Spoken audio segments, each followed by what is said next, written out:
Bonjour mes amis, aujourd'hui nous allons méditer autour du thème Jésus sauve lorsqu'il se révèle.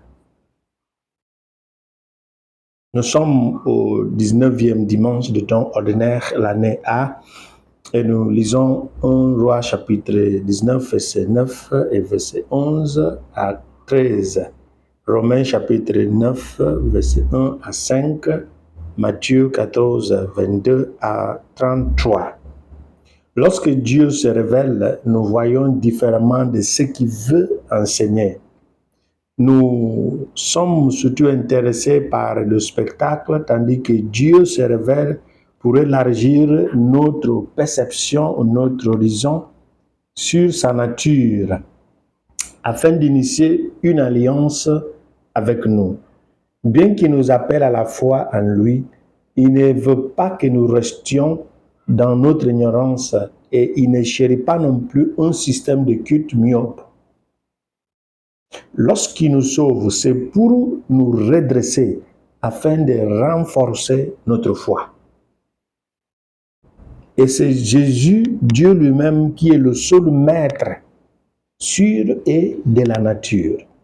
L'auteur de l'Évangile nous présente le péricope où Jésus a marché sur la mer. D'autres vont dire sur le lac.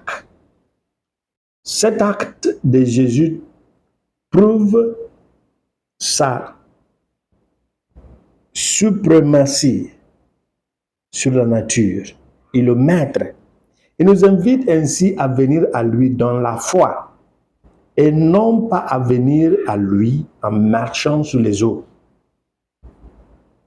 Il le fait pour qu'on puisse croire en lui comme maître. Ça ne nous sert à rien de marcher sur les eaux. La marche sur les eaux n'a pas commencé en présence des disciples, mais ils ont pu l'observer et Pierre a voulu y participer. Dîner avec le maître, faire ce que le maître a fait. Qu'est-ce que cette participation pourrait ajouter à sa foi? C'est ma question.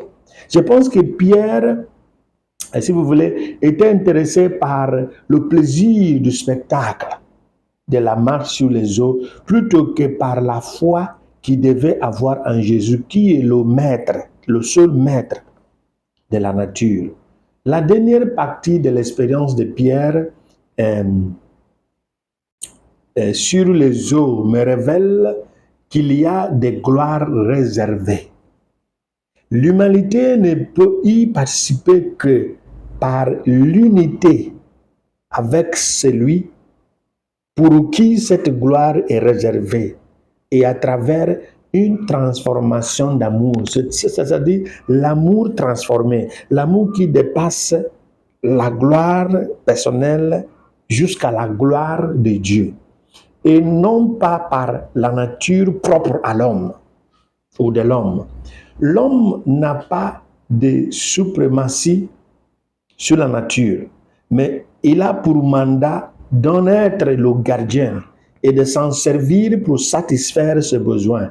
Et lorsqu'il joue bien ce rôle, il domine la terre, mais il n'est pas maître. C'est Dieu qui est le maître, c'est lui qui l'a créé. Il nous a donné comme les gardiens. Ce n'est qu'à travers l'unité et la transformation de l'amour, comme le dit Saint Jean de la Croix, que l'homme peut être le maître de la nature par la foi. Soutenu par la foi, Pierre a commencé à marcher sur les eaux, mais la peur devant a fait passer son attention de Jésus, qui est le vrai maître, à lui-même. Et il a commencé à s'enfoncer. Lorsque notre aventure de la foi perd son goût au caractère de la foi, il faudra un retour à Jésus par la même foi que nous avons laissée pour qu'il soit à nouveau juste. Lorsque nous permettons à Dieu de se révéler, il y a une différence. il y a un type de foi qui sera disponible. La foi est une réalité. Dieu est le maître de l'histoire, mais il ne fait pas partie de l'histoire. Il existait avant le début de l'existence. L'histoire peut nous aider à connaître Dieu, avoir une idée, une connaissance de Dieu. Mais l'histoire ne peut pas nous donner toutes les expériences ou les connaissances de Dieu. Le véritable culte de Dieu nous entraîne à passer de l'habituel à l'inhabituel, sans pour autant confiner l'habituel au rang d'obsolète. L'histoire enseigne, la tradition enseigne l'habituel, mais la rencontre divine enseigne l'inhabituel et la nouvelle voie. Tout en maintenant nos idées de Dieu selon l'histoire et la tradition, en Jésus-Christ qui est le point culminant, le sommet de la révélation divine. Autrement dit, le sommet de la révélation que Dieu fait. En Jésus, Dieu se révèle personnellement à nous chaque jour. La lettre aux Hébreux chapitre 1 nous le dit. Jésus, c'est le point culminant de toute révélation divine. Dans la première lecture, Élie s'est rendu au mont Horeb pour rencontrer le Dieu de l'histoire, le Dieu habituel, selon la théophanie israélite, la théophanie juive, la théophanie hébreu. Mais il a finalement rencontré le Dieu de la manière inhabituelle. L'ouragan, le tremblement de terre, le feu étaient tous des manifestations de Dieu selon l'histoire de Dieu d'Israël. Cette fois-ci, Dieu a changé le style afin d'équilibrer et d'enrichir ce que j'appelle la banque des données, la base des données des connaissances de Dieu que possédait Élie. L'idée de la vie prophétique d'Élie nous aiderait à apprécier et à deviner pourquoi Dieu a choisi de se révéler dans le murmure d'une brise légère. Élie a été un prophète de prophéties violentes et extrêmes qui n'a jamais souffert d'oppression, ni de déception, ni de retard de Dieu. Tout a été fait et donné selon son rythme.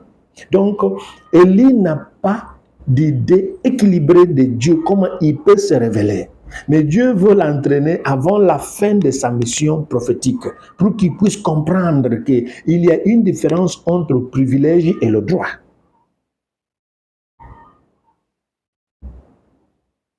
Contrairement à l'expérience de Jérémie, Élie a tout reçu de manière rose. Il avait déclaré qu'il n'y aurait ni pluie ni rosée pendant 3 ans et demi, jusqu'à ce qu'il déclare ainsi. 1 Roi chapitre 17, verset 1. Il avait fait descendre du feu du ciel et avait massacré les 450 prophètes de Baal. 1 Roi chapitre 18, verset 20 à 40. Et il aura à affronter le roi Akab au sujet de Naboth. 1 Roi chapitre 21, verset 17 à 29. Enfin, il se glorifie en lui-même devant Dieu d'avoir été le seul homme juste ou prophète survivant. Les autres se sont corrompus, ils se sont prosternés devant les idoles de Baal et d'Ashira. C'est lui seul, le seul juste. Des fois, il nous arrive de penser que nous sommes le seul juste de la société. Mais Dieu l'attendait quelque part. Parce qu'il voyait la justice par rapport à ceux et celles qui sont de la lignée prophétique, de la lignée royale, qui sont connus par tout le monde. Mais il ne savait pas qu'il y a un certain Élisée qui est comme Amos, un simple cultivateur. Dieu venait avec des surprises pour lui. Cette surprise est que l'humilité doit être introduite dans ses vocabulaires prophétiques. Élisée lui succédera puisqu'il est fatigué. Notez quand je viens de dire que, comme Amos, Élisée était un cultivateur, mais vous jugerez par vous-même ce qu'il est devenu comme prophète après Élie. D'après l'histoire d'Élie, l'Église nous aide à comprendre deux choses principales. La première chose est que notre Dieu n'est pas seulement le Dieu qui répond par le feu. Il peut manifester ce qui semble être un signe de faiblesse aux yeux des hommes. La croix en est un bon exemple. Et d'ailleurs, Dieu nous a sauvés par Jésus-Christ selon ce que j'appelle la puissance de la faiblesse divine, ce qui est la croix. Deuxième chose, c'est Dieu qui appelle et c'est lui qui donne la grâce. Alors, nul ne s'attribue cette dignité s'il n'est appelé de Dieu. Pour rester valable, notre foi doit être renouvelée chaque jour. La foi n'est pas un diplôme qu'il faut empocher ou classer. La foi, c'est une chose possédée mais non possédée. Déjà possédée mais pas encore. C'est la foi. Tu détiens la foi, tu as la foi, mais la foi que tu as devient une foi pratique lorsqu'elle est pratiquée chaque jour. C'est pourquoi la foi est déjà là mais pas encore, comme le royaume de Dieu. La révélation divine n'est pas seulement une révélation claire et facile à saisir par tous. C'est comme si l'on suivait un film intéressant, mais dans une langue étrangère. Elle n'est pleinement appréciée que si le sous-titre est dans une langue familière, langue connue. Une chose est simple dans la révélation divine. Elle nous invite à travers un spectacle suscitant des interrogations, mais tous ceux qui répondent, Dieu accordera à tous ceux qui répondent, Dieu accordera l'accès au domaine de la compréhension.